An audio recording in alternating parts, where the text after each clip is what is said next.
সব আমলের প্রতিদান সওয়াব দিয়ে দিই। কি পরিমাণ? 10 গুণ থেকে শুরু হয়। সুবহানাল্লাহ। প্রতিটি নেক আমলের সওয়াব 10 গুণ থেকে শুরু হয়, উপরে 700 গুণ পর্যন্ত দিই, এক হাদিস।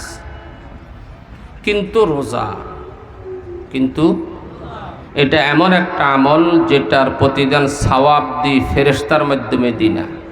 ফা আনা আজজি বিহি, এটার প্রতিদান স্বয়ং আমি আল্লাহ আমার কুদরতি হাতে দান করি। আল্লাহ পাকের হাত কত বড়, আল্লাহ কত বড়, কথা কর না, কোনো সীমা আছে? আল্লাহ পাকের হাতের ধারণ ক্ষমতার কোনো কি নেই, ধারণ ক্ষমতার কোনো সীমা নেই। তো মালিকের হাতে যদি প্রতিদান দেয়, কল্পনা করেন তো কত বিশাল হবে এটা। হাদিসের আরো একটা ইবারত, ফা আনা উজজা বিহি, যদি বান্দা ইখলাসের সাথে রোজা রাখো, তাহলে আমি আল্লাহ ঘোষণা দিলাম, আমি আল্লাহ তোমার হইয়া যাবো, তখন থেকে তুমি আমার হইয়া যাবে।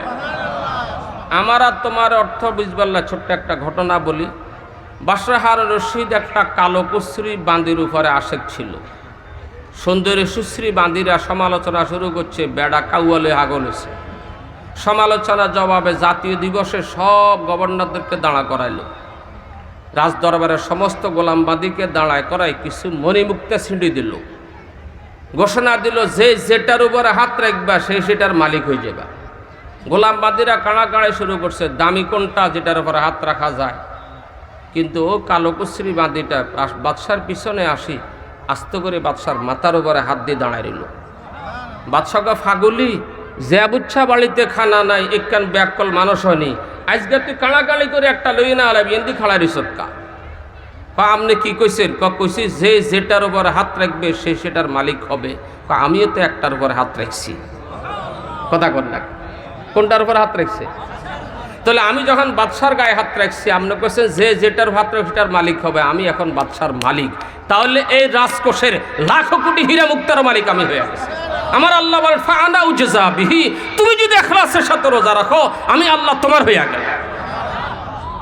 আল্লাহ এত সওয়াব কা ইয়াদাউ শাহওয়াতাহু ওয়া তুআমাহু লিআজলি, এ তাকওয়া।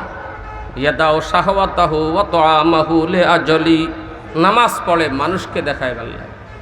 তাহাজ্জুদ পড়তে উঠছে, কলের ডান্ডালে খসর খসর করে, কিল্লারে মনে মনে ফাঁসের মানুষে ঘুম ভাঙলে করতে হারবো, বেটা তাহাজ্জুদ উঠছে, কথা কর না কা।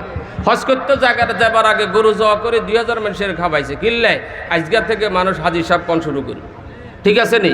সেই দেশে যা টেলিফোন করে, অমুকখানে আমার প্রোগ্রাম আছে, কই দিও নামের সাথে আলহাজ লাগাই বললাম, আমি তো হজ করছি, ঠিক আছে না?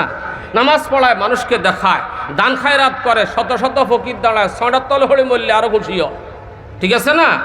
রোজা এমন একটা আমল যেখানে দেখাইবার কিছু নেই, যেটার কোনো টাইটেলও নাই। কেউ যদি ঘরের ভিতরে ঢুকি দরজা আড়া বন্ধ করে খানা খায়, আর রাস্তায় এসে যদি বলে আমি রোজাদার, মানুষকে ধোকা দেওয়া যাবে? ধোকা দেওয়া যাবে না একমাত্র কাকে? চিৎকার করবেন কাকে? তাহলে রোজা এমন একটা আমল যেটা তাকওয়া ছাড়া রাখা যায় না, আল্লাহর ভয় ছাড়া রাখা যায় না, ঠিক কিনা? এই জন্য আল্লাহ পাক বলেন 30টা দিন তোমার অন্তরে আমি আমার তাকওয়া ফিট করার জন্য রোজা দিছি। খানার চাহিদা আছে, প্রচন্ড খিদা লাগছে, রোজা রাখতে কষ্ট হর, তারপরও খাচ্ছ না, কার ভয়ে? পানির পিপাসা লাগছে, রুটা বের হয়ে যাবে, তারপরে পানি পান করতেছে না, কার ভয়ে? প্রচন্ড জৈবিক চাহিদা আসছে, স্ত্রী কাছে আছে, সব কিছু করা যায়, করতেছে না, কার ভয়ে? এই জন্য আল্লাহ পাক বলেন রোজাকে ফরজ করছি, তাকওয়া যেটা আমার মাকসাদ, দুনিয়া চাষ করা যেটা আমার মাকসাদ, সেটা যাতে অর্জন করতে পারো, এই জন্য রোজাকে ফরজ করছি। এবার আল্লাহকে ইন আউলিয়াহু ইল্লাল মুত্তাকুন, যদি তাকওয়া অর্জন করে আসতে পারো তো তুমি আমার বন্ধু হয়ে গেলে।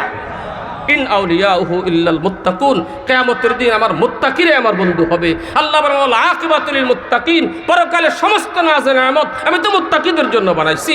আল্লাহ বলেন ইন্না লিল মুত্তাকিনা মাফাজা হাদাইকা ওয়া আহনাবা ওয়া কাওয়াইবা আতরাবা। একটু আগে মাগরিবের নামাজ আমাদের ইমাম সাহেব পড়ছেন, মুত্তাকির জন্য সমস্ত সফলতা, বাগ বাগিচা তাদের জন্য, সে আঙ্গুরের বাগান তাদের জন্য, হুরে গেলমা সব মুত্তাকিদের জন্য বানাইছি। আল্লাহ এমন তাকওয়া আমাদের সবাইকে নসিব করেন, আমিন কর না। আল্লাহ এমন তাকওয়া আমাদেরকে নসিব করেন।